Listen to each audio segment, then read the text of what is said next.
Now today we're going to be talking about Conqueror's cladding or coding, which a lot of people call advanced Conquerors, which I don't really think this is the case because I feel like it's a bit underwhelming to be the highest level of Conquerors, but I do have my ideas on what advanced Conquerors is really like. But today we're mainly going to be talking about the cladding of Conquerors that was revealed in chapter 1010 along with Zoroaster, and understanding how it works because there's a foundation for every form of Haki. It's not that easy to notice, but I think there's little tidbits here and there that Oda foreshadowed, because this cladding form of Conquerors isn't exactly random or out of the blue. It actually takes a lot of what we see from its base form, but it's used a lot differently. Now, before we keep going, please drop a like on this video and subscribe if you're new here. Now, the most basic form of Conquerors is essentially exerting one's presence outward in a sort of shockwave, and anyone's spirit who is vastly weaker than the person exerting it would pass out. We also know that this shockwave has an effect on things other than people. It also has an effect on non-living things. And this was shown to be the case early on in the series, where Shanks' presence was so powerful that it was strong enough to damage Whitebeard's ship. So there has been hints that it had a physical effect as well as a mental one. The physical being its use on non-living objects, and the mental being the presence that is exerted on someone else's will. Now, this new form of Conquerors is derived from its physical aspect as well as the mental, in which it's taking from those aspects and upgrading it to some degree. Now, I don't view it as the next level. I think it's essentially base Conquerors used in a more controlled manner, in which it's actually more effective in battle and against stronger individuals. As one of the main concerns people had with Conquerors in the beginning was that it was useless against strong fighters, which was true, but now we're seeing that it can actually be used in combat. Now, this new form of Conquerors is mostly identified with a character having some sort of black lightning without actually clashing with anything. It's almost like a streak of Haki, or the Haki is somewhat leaking out of one's body. What's also very interesting is that it can be used in conjunction with ornament, which has been the case for the most part, and it also causes an effect where the user doesn't actually make contact with the person that they are hitting. We saw it with Roger and Whitebeard when they clashed, we saw it with Big Mom, and then we're seeing it here with Luffy as well when he awakened his. And what we do also know is that it increases the attack potential of the user to a whole new level. Luffy went from struggling to hurt Kaido to damaging him extensively. Granted, Luffy does have advanced Ryo, which helped in that case, but it's undeniable how much stronger Conqueror's Haki makes Luffy's attacks. But the question still remains, how does this take from the base Conquerors? What is the correlation between the two? And this is where things get kind of interesting. Remember how I talked about the physical and mental effects Conqueror's Haki has, and how this new form uses that but in a more controlled manner? Well, that's pretty much what's happening here. This new form of Conquerors is essentially a concentrated form of one's exertion of King's Haki focused into an attack. And hopefully I can get a visual representation of what I'm saying here, because it's kind of hard to explain just by words.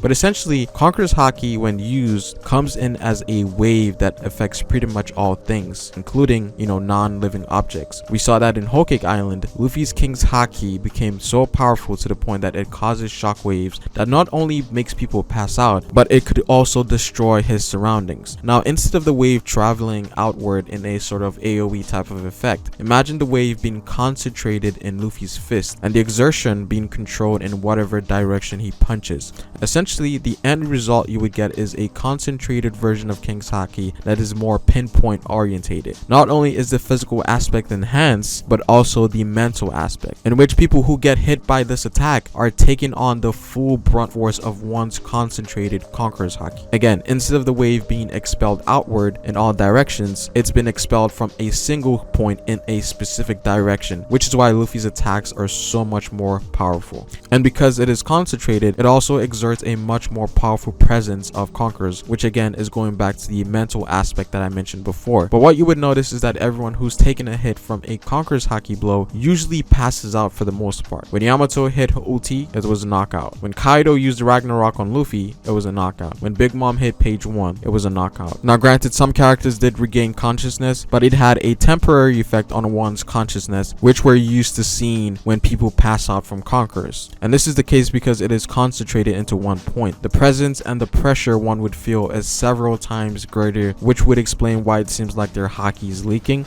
It's almost like there's an overabundance of Haki being concentrated in one place, and that's potentially why we get that streak of lightning, right? I do also like that there's a technique aspect to it as well, whereas learning it isn't the end all be all. There seems to be a way to refine your Conquerors even more, and this was was actually hinted by Kaido. Now moving on to the second question, is this truly advanced conquerors? Now I do not think that this is the true form of advanced conquerors, and there's several reasons why I believe that. I feel like after its reveal, it's going to be the norm moving forward with a lot of characters. I feel like a lot of characters are going to be using this form of conquerors. We already have Big Mom, we already have Kaido, we have Luffy, most likely Yamato, Zoro. Now even though Kaido says there's a handful of people that can use it, I think a lot of characters with conquerors that we're going to see, or who we know have conquerors, will be using this cladding of conquerors, and I expect individuals like Boa Hancock, Shanks, Mihawk, possibly Ben Beckman, a lot of characters that we're going to see moving forward will be using this form of conquerors. I feel like the term advanced is used literally for the pinnacle of Haki. When it comes to armament Haki, we know that the internal destruction is the highest level so far, but the only users of this form is Luffy and Rayleigh. It doesn't seem like individuals like Big Mom and Kaido even have this form. We also take a look at Future Sight, which at this current point in the story, there's only 2 characters who have Future Sight, and that is Luffy and Katakuri. And even Rayleigh kind of hints that he doesn't have this level. And on top of that, not even Big Mom and Kaido have shown this level of observation. So when it comes to conquerors, I believe that this is the mid-level that we're seeing here. So we have the basic stuff, the mid stuff, and then we have the advanced levels. And I currently think that we're in the mid section for Conqueror's Haki at this point in the story. And something that I also think about is Shanks. The hype around Shanks is still pretty huge, and if this form of Conquerors is the best Shanks has, I feel like it being revealed in this arc and having so many people have it kind of undermines it in some sense, right? What sort of makes advanced Haki special is that there isn't a lot of people who can use advanced Haki, right? Future Sight and the internal destruction so far has been limited to 2 individuals in the series so far, and I think that should apply to Conquerors even more so, because Conqueror's Haki has a much more steeper learning curve, right? It's harder to learn Conqueror's Haki because it cannot be trained, unlike the other forms of Haki. So when it comes to Shanks, I think what's going to make him special is him being one of the few people who will have the pinnacle of Conqueror's Haki. And so if we're going to see Shanks fight, it would be lame if we've seen things that was already shown in Wano. Now don't get me wrong, I believe that Shanks has the greatest technique in terms of his use of Haki. Even though Shanks might not necessarily show anything new with armament Haki that we've seen before, we will get to see his technique and the way in how he uses it, right? We have to remember that level and technique are different. Shanks might have the same level as some of these characters, but I guarantee you that his technique will be on a much higher level, refined to a point where it's even superior to the other Yonkos, right? Despite them having the same level of Haki. So I do feel like a new aspect of Conquerors will be revealed through Shanks, and that aspect will be the pinnacle of Conqueror's Haki. And that would sort of leeway for Luffy to potentially counter Blackbeard end of series, because Blackbeard might acquire some sort of power that would literally make him the strongest in the verse, right? And to overcome that, the pinnacle of Conquerors might be essential. Now I do also think that Luffy may showcase the pinnacle of Conquerors in this fight against Kaido. He might awaken this form against Kaido, but I'm not entirely sure how this is going to play out. But I'm still leaning towards it being some sort of awakening, because Luffy's devil fruit is seemingly kind of the thing that's holding him back right now, because he's seemingly able to fight Kaido in his base form.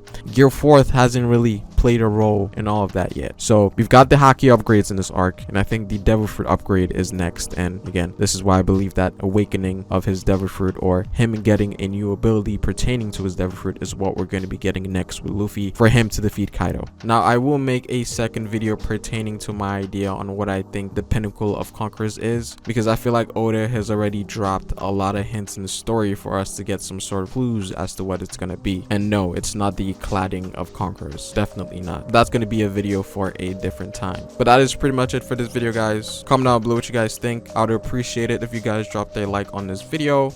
You can follow me on Twitter at Ferrospace, and subscribe for more One Piece content on this channel. It is Pharaoh, guys, and I will see you folks later. Peace.